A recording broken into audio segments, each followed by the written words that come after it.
Hello，大家好，歡迎返嚟我嘅 channel，我係謝里。咁我呢度呢，就準備咗大概300個 gram 左右嘅杏鮑菇啦。咁我會將佢切成一嚿嚿嘅。咁你哋呢，都可以切成你哋自己鍾意嘅形狀㗎喎。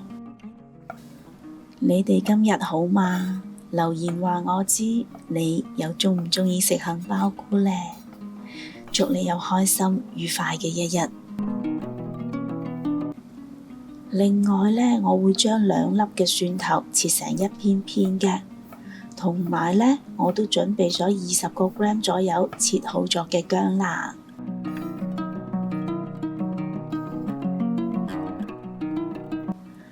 至於調味方面，亦都係非常之簡單嘅。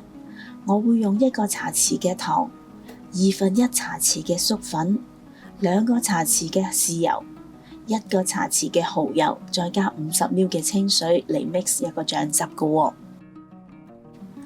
咁我都會將呢一個餸嘅食譜呢，就寫喺影片嘅最後啦。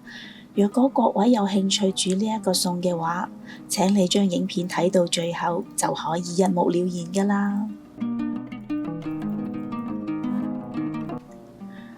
300個 gram 左右嘅炸麵筋啦，我會將大嚿嘅切開咗佢。咁我都好鍾意食麵筋嘅，因為呢，佢嘅蛋白質含量好高啦，佢可以幫助增強肌肉同埋減少肌肉嘅流失㗎喎。尤其係比較年長嘅人士啦，我都會建議經常食用麵筋嚟保持返身體嘅肌肉量㗎喎。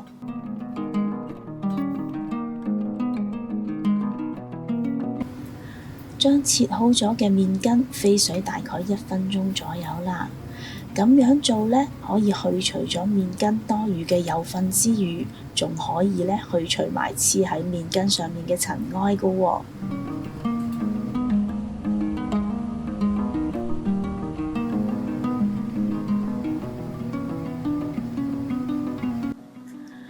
用個中大火燒熱咗大概1個湯匙嘅油之後，將薑同埋蒜擺落嚟炒到佢聞到香味嘅。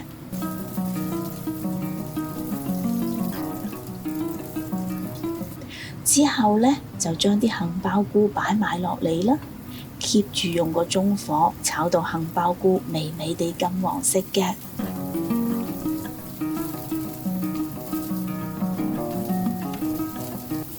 將飛好咗水嘅麵筋都加埋落嚟啦，略為翻炒均勻之後，我會倒入20 ml 左右嘅紹酒嚟激發杏鮑菇嘅香味嘅。